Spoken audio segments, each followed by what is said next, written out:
Hey guys, welcome to the first episode of Kevin Buys Houses. This is actually the first time I'm ever doing something like this. Making a YouTube video, producing a YouTube video, editing a YouTube video, things like that. So I'm going to try to make this as painless as I can for you and for me. In this episode, I'm going to talk about a question that I get all the time. Kevin, what should I do if my house hasn't sold on the market? Maybe your house has been on the market for, a couple of months now. No offers, no interested buyers, no showings, nothing. You're going crazy. You're getting mad at your agent. This could happen to anybody. There's a lot of things you can do now, right? And that's why you're here. If your home's been sitting on the market, there's obviously something wrong. We're experiencing a very hot market, very healthy market, especially in my area here in Raleigh, North Carolina. Tip number 1, lower your asking price. This is the easiest thing you can do. You will regret it in the long run if you become attached to your asking price. There's 3 crucial factors to selling a house: pictures, price, and appeal. Researchers show that by overpricing your house, even if it's only by 1 to 3%, you're scaring away at least 30% of your prospective buyers. If your home has been sitting for some time now, the market has shifted. So your initial asking price is no longer valid. It does not longer work. A tip that I give all of my sellers is that put yourself in the buyer's shoes.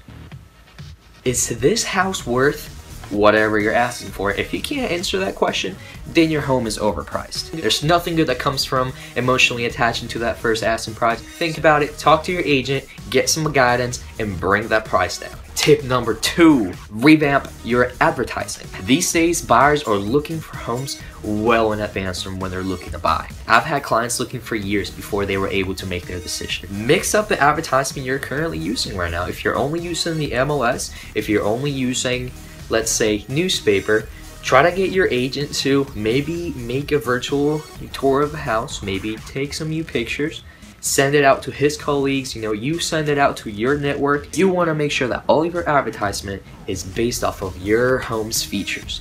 Let's face it, location will get them looking, price will get them interested, and pictures will get them in the door. So make sure you have great pictures. If your home's been sitting on the market for, let's say, maybe 3 months, nothing, I highly recommend switching up the pictures. Maybe take some new pictures or switch them around, put a new cover picture. That will make a change. You could also ask your realtor to upgrade your listing to a featured listing. A featured listing is a listing that's going to show on the top of all listings in your area, so buyers who are looking are more likely to see it. These days, virtual tours are huge, so make sure your photographer is taking them. Step number 3, find yourself a new realtor. I'll be the first one to say it. 99% of the time, if your home is not selling, it's not the realtor's fault.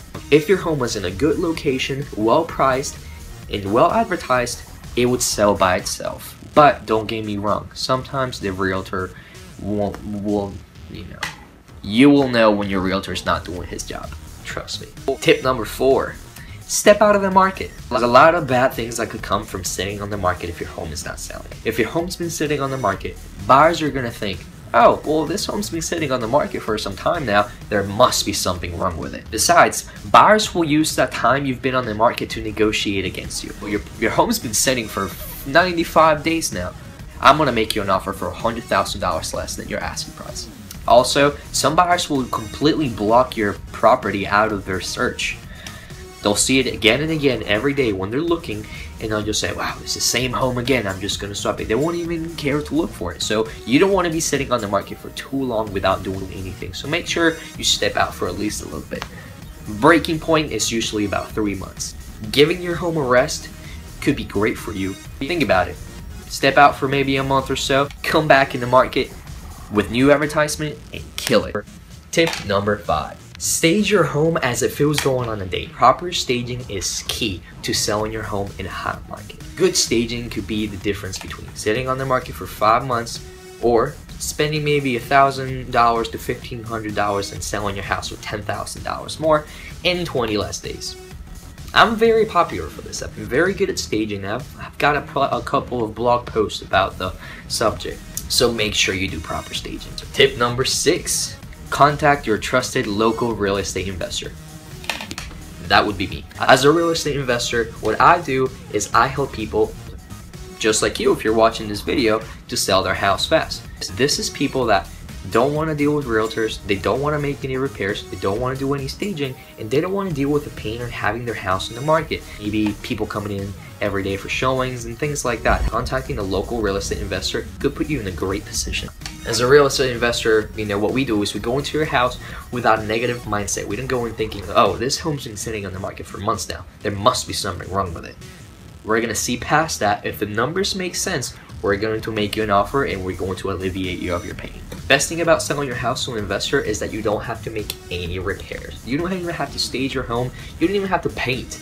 We will buy your house as is. 98% of the time, a real estate investor is going to make you an offer on the spot.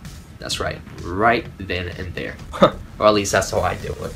So if you have a home for sale in the Raleigh or Durham area or surroundings, give me a call. Tip number 7. Open up to some feedback. Feedback is necessary when it comes to selling real estate. People are going to tell you exactly what they're looking for. You want to make sure that you get feedback from buyers, from your friends, from your family, from other realtors, from your realtor, from your neighbor, etc. You want to make sure that you get as much information as you can from as many different points of view. Some people may like different things. You'll start seeing a pattern, and then you'll find out exactly what you need to do, what you need to change to make your house sell. Tip number 8, don't point any fingers. It's not your mom's fault. It's not your teacher's fault. It's not your fault.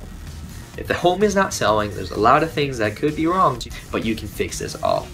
It's nobody's fault, so make sure you do those things and your house will definitely sell. No house will sit on the market forever. To finalize, take a deep breath, analyze all the methods that I just talked about, and apply them. Make sure you take action. You don't want to sit there, arms crossed, complaining and doing nothing.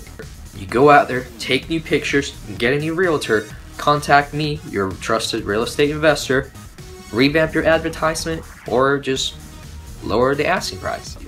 I hope this helps you. Stay tuned for the next episode of Kevin Buys Houses. Like I said, this is my first YouTube video. See you next time.